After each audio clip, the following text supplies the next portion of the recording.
બેઠક પર આવતીકાલે મતદાન યોજાવાનું છે। લોકસભાની ત્રીજા તબક્કાની ચૂંટણી આવતીકાલે યોજાવાની છે। તો વડોદરાથી આ મહત્વના સમાચાર સામે આવ્યા છે, જ્યાં આવતીકાલે મતદાન યોજાવાનું છે। તો હાલ આ મહત્વના સમાચાર વડોદરાથી સામે આવ્યા છે। 9,86,691 પુરુષ, 9,45,430 સ્ત્રી અને 227 અન્ય મતદારો છે। 27,097 યુવા મતદારો પ્રથમ વખતે મતદાન કરશે। તો 1802 મતદાન મથકો ચૂંટણી પંચે તૈયાર કર્યા છે। વાઘોડિયા વિધાનસભાની પેટા ચૂંટણી પણ થશે। તો પેટા ચૂંટણીમાં 2,48,801 મતદારો મતદાન કરશે। ચૂંટણી પંચે 280 મતદાન મથકો ઉભા કર્યા છે। તો આજ મુદ્દે વધુ માહિતી આપવા માટે આપણી સાથે સંવાદદાતા નિલેશ બ્રહ્મભટ્ટ જોડાઈ ગયા છે। નિલેશ, વડોદરામાં લોકસભા બેઠક પર આવતીકાલે મતદાન થવાનું છે, શું છે વધુ વિગત?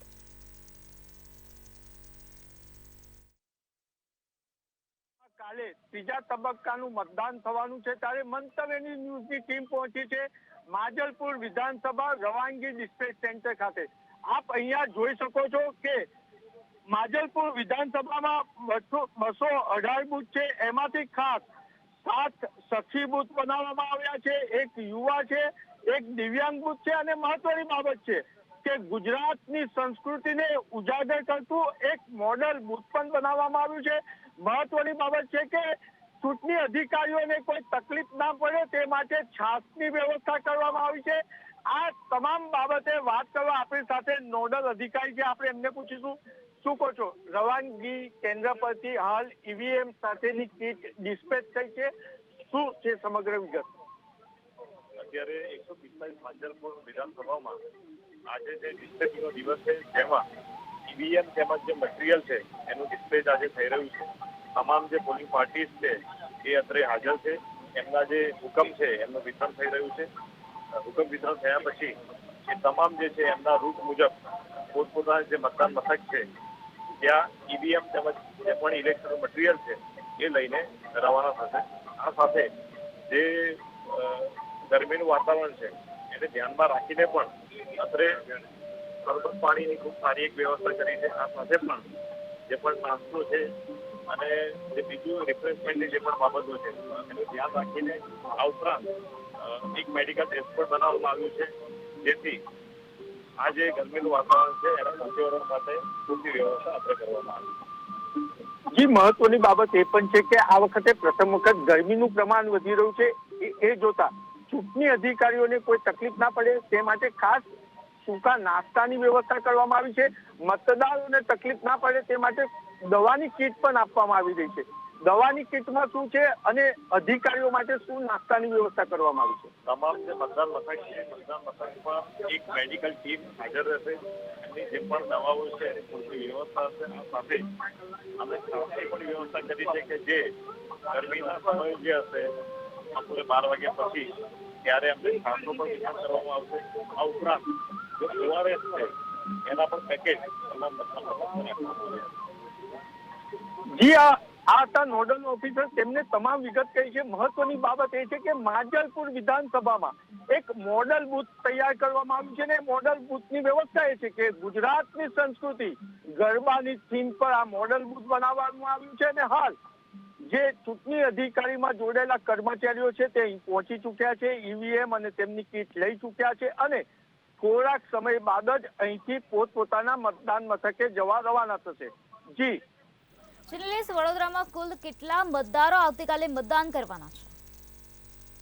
જી, ખૂબ જ મહત્વની બાબત છે કે આવતીકાલે 19 લાખ જેટલા મતદારો વડોદરા શહેરમાં લોકશાહીનો પર્વ ઉજવવા મતદાન કરવાના છે અને એમાં મહત્વની બાબત છે કે 1800 જેટલા મતદાન મથકો પર કામગીરી આટોપી લેવામાં આવી છે અને 1552 જેટલા બૂથોમાંથી જે માહિતી મળી રહી છે એ રીતના જે 200 અતિ સંવેદનશીલ બૂથ છે ત્યાં ચુસ્ત પોલીસ બંદોબસ્ત ગોઠવી દેવામાં આવ્યું છે। એટલે કહી શકાય કે કલેક્ટર કચેરી સાથે સાથે પોલીસ કમિશનર પણ ચૂંટણી શાંતિપૂર્ણ રીતના પૂર્ણ થાય એ માટે કામી લાગી ગયા છે અને હાલ જ ટૂંક સમય પહેલા જ ડીસીપી ઝોન 3 લીના પાટીલે માજલપુર વિધાનસભા રવાંગી કેન્દ્રની મુલાકાત લીધી હતી અને હાલ ડીસીપી જોન્સન તમામ મતદાન મથકોની મુલાકાત લઈ રહ્યા છે. જી જી નિલેશ, વડોદરામાં મતદારોનો મિજાજ કેવો જોવા મળી રહ્યો છે? તેઓ કેવા સાંસદ ઈચ્છી રહ્યા છે? જી બહુ મહત્વની બાબત છે કે હાલ ગરમીનું પ્રમાણ હોવાથી મતદારોમાં એક ઉદાસીન વલણ જોવા મળે છે, પરંતુ વડોદરા કલેક્ટર કચેરીના સ્ટાફે મતદાન માટે જે વ્યવસ્થા કરી છે અને એનો જે પ્રચાર પ્રસાર કર્યો છે, વડોદરા લોકસભાના મતદારોને દિવસમાં મતદાન કરવાના 2 વખત મેસેજ આપવામાં આવ્યા છે. એટલે ક્યાંક જે ઉદાસીન મતદારો હતા તેને જાગૃત કરવાનો પ્રયત્ન વડોદરા કલેક્ટર કચેરીએ કર્યો છે. અને એની સાથે સાથે મહત્વની બાબત એ છે કે આ વખતે કોંગ્રેસ પક્ષે જે છોટાઉદેપુર લોકસભામાં મતદાર છે તેવા ઉમેદવારને વડોદરા લોકસભામાં લડાવતા ત્યાં કોંગ્રેસના કાર્યકરો નારાજ છે, કોંગ્રેસના કાર્યકરો ઉદાસીન છે. પરંતુ ગઈકાલથી ભારતીય જનતા પાર્ટીના દેવદુર્લભ કાર્યકરો મતદાન કરાવવા સક્રિય થયા છે. અને જે માહિતી મળી રહી છે એ રીતના ગમે તેવી ગરમી પડશે, પરંતુ 60% મતદાન થવાની સંભાવના છે. જી નિલેશ, મતદાન મથકો પર મતદારો માટે કેવા પ્રકારની વ્યવસ્થા કરવામાં આવે છે? જી મેં પહેલા જણાવ્યું એમ કે વડોદરા કલેક્ટર કચેરી, વડોદરા ચૂંટણી અધિકારીના સ્ટાફ દ્વારા વડોદરા મતદાન મથકો પર એક સુંદર આયોજન કર્યું છે. કોઈ સિનિયર સિટીઝન મતદાન કરવા આવે તો એને લૂ લાગે, ગરમી લાગે, તેનાથી તેને શારીરિક તકલીફ ના પડે તે માટે ઠંડક આપે એવા મંડપની વ્યવસ્થા કરવામાં આવી છે. સાથે સાથે ORS ના ગોળ હોય, લીંબુ પાણી હોય તેવું મતદારો માટે પણ વ્યવસ્થા કરવામાં આવી છે. એટલે કહી શકાય કે વડોદરા શહેરના કોઈ મતદારને તકલીફ ના પડે તેવી વડોદરા ચૂંટણી અધિકારી દ્વારા તૈયારી કરવામાં આવી છે. અને મંતવ્ય ન્યૂઝ પણ વડોદરાના સંસ્કારી નગરજનોને અપીલ કરે છે કે લોકશાહીના પર્વમાં ભાગીદાર બનવા આપ પણ મતદાન અવશ્ય કરો. જી નિલેશ, વડોદરામાં કેટલા પુરુષ મતદાર છે અને કેટલા સ્ત્રી મતદાર છે? જી વડોદરા શહેરની વાત કરીએ તો જે રીતના માહિતી મળી રહી છે અને જે રીતના આંકડા છે એ રીતના 58.47% પુરુષ મતદાર છે, ત્યારે એની સામે 52.38% મહિલા મતદારો છે. પરંતુ જે છેલ્લી 3 લોકસભા ચૂંટણીનો સિનેરિયો જુએ તો મહિલા મતદારોની મતદાનમાં ટકાવારી વધારે રહી છે. જી નિલેશ, આવતીકાલે વડોદરા બેઠક પર મતદાન છે, ત્યારે વડોદરા વાસીઓ કઈ પાર્ટીના વિઝન પર વિશ્વાસ મૂકશે? જે સ્પષ્ટ જણાઈ શકે છે કે વડોદરા શહેરમાં એક તરફી ચૂંટણી થવા જઈ રહી છે. વડોદરા શહેરમાં પ્રધાનમંત્રી નરેન્દ્ર મોદી લોકસભાની ચૂંટણી લડ્યા ત્યાર પહેલાથી વડોદરા શહેર કોંગ્રેસ વિરુદ્ધ ઘડ રહ્યો છે.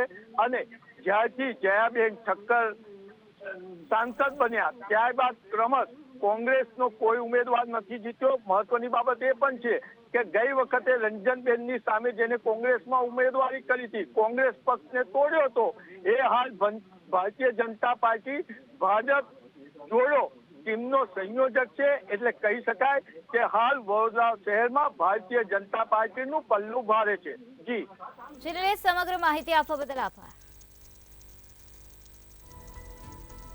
વડોદરામાં લોકસભા બેઠક પર આવતીકાલે મતદાન યોજાશે, ત્યારે 1802 મતદાન મથકો ચૂંટણી પંચે તૈયાર કર્યા છે. પેટા ચૂંટણીમાં 2,48,801 મતદારો મતદાન કરશે.